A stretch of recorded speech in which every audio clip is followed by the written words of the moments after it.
जो जन्मा सो मरेगा। दक्ष यज्ञ में जब सती ने अपने को योगाग्नि से भस्म कर लिया तो शिव को बड़ा दुख हुआ।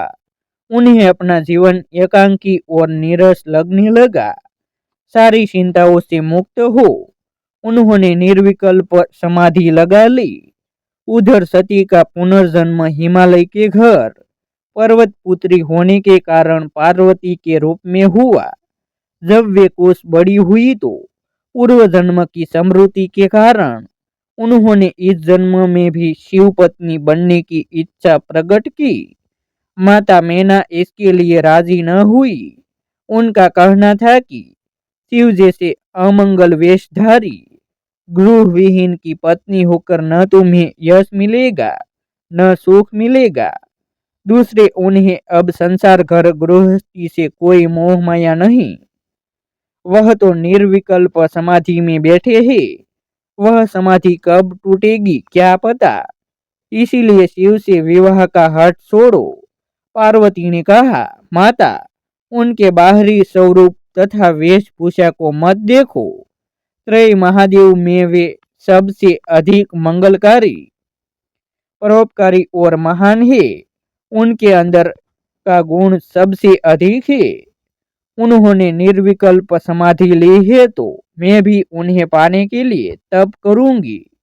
मेरे तप का प्रताप उनकी समाधि को तोड़ेगा और मुझे उनकी पत्नी बनने का सौभाग्य प्राप्त करेगा। माँ ने बहुत समझाया पर पार्वती अपने निश्चय से न हटी और वे शिव को पाने का उद्देश्य लेकर तपस्या करने लगी। इसी बीच असुर कुल में तारकासुर नामक एक असुर का जन्म हुआ। तारकासुर ने अपने कुल गुण के अनुसार प्रबल आसुरी शक्ति पाई थी। उस शक्ति और साहस से उसने देवताओं में भी हड़कंप मचाया। सुर असुर युद्ध चलता रहा। कभी देवों का पक्ष मजबूत होता कभी असुरों का। तारकासुर को अपना बाहुबल अधूरा लगा। उसने संकल्प किया कि इसमें वरदानी शक्ति का भी समावेश करूंगा तब देवों का परास्त कर पाऊंगा। युद्ध बंद कर वह ब्रह्मा को प्रसन्न करने के लिए उनकी तपस्या करने लगा। बहुत दिनों तक तप किया। अंततः ब्रह्मा प्रसन्न हुए। प्रगट दर्शन दिया और कहा, वत्स तुम्हारा तप पूर्ण हुआ। मैं प्रसन्न हूँ, वर मांगो। तारकासुर हाथ जोड़कर बोला, भगवान मुझे अद्वितीय यल शक्ति दो।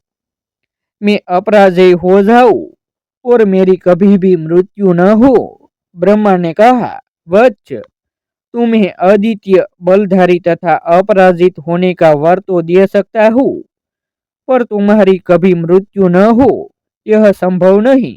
जो जन्मा है वह मरेगा अवश्य। सृष्टि का यह अटल नियम है। तारकासुर ने कहा, तो फिर यह वर दीजिए कि अभी तक जन्मे तथा प्रतिष्ठित कोई भी देवी देवता मुझे न मार सके। ब्रह्मा ने कहा, ऐसा ही होगा पर हो सकता है एक दिन किसी देववंश से किसी का जन्म अवश्य हो और उसके हाथों परास्त होकर मारे जाओ। तारकासुर इस वर से संतुष्ट हो गया। अब तो वरदान से ऐसी शक्ति पाकर उसने और उत्पात मचाया। उसके सामने कोई ठहर न सका। देवगण भागकर ब्रह्मा के पास गए और कहा, आपने उसे ऐसा वरदान देकर हमारे जीवन को और संकट में डाल दिया। अब हम लोग कहाँ रहे और कैसे जिए। ब्रह्मा ने कहा, देवो घबराओ नहीं। उसके काल का जन्म होगा। उस काल पुरुष के जन्म के लिए तुम सबको उपाय करना पड़ेगा। भगवान शिव सती वियोग में निर्विकल्प समाधि लिए है। सती पुनर्जन्म में पार्वती के रूप में शिव को पाने की तपस्या कर रही है। शिव पार्वती के संयोग से जो पुत्र उत्पन्न होगा वही तारक को मारेगा। देवताओं को थोड़ी आशा बंधी। उन्होंने पूछा, शिव की समाधि भंग करने के लिए क्या करना होगा। ब्रह्मा ने कहा, शिव के मन में सांसारिक अनुराग उत्पन्न करने के लिए कामदेव का सहारा लो। कामदेव अपने प्रभाव से उनके मन में अनुराग भाव पैदा कर समाधि भंग कर सकते हैं।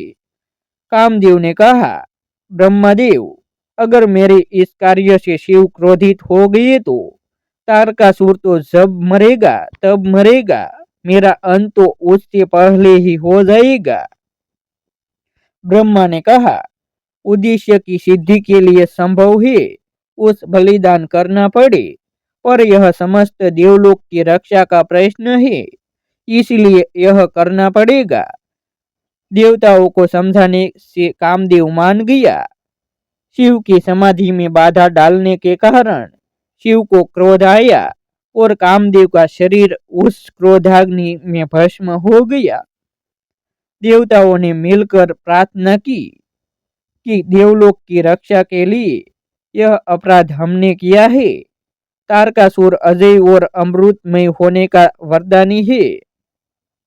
उसकी मृत्यु आपसे उत्पन्न पुत्र के द्वारा ही होगी। माता सती भी इस जन्म में आपको पति रूप में पाने के लिए कठोर तप कर रही है। आप उनकी भी कामना पूरी करें और हम देवों की रक्षा करें। शिव ने सती को पार्वती के रूप में पुनः पाने तथा देव कार्य के लिए पार्वती से विवाह किया।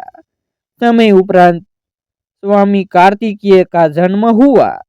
स्वामी कार्तिकेय ने बड़े होकर देवसेना का सेनापतित्व स्वीकार कर तारकासुर का वध किया। देवगण असुरों के भय से मुक्त हो गए। ऐसे ही धार्मिक वीडियो देखने के लिए हमारे YouTube चैनल सब्सक्राइब करें और वीडियो को लाइक करें।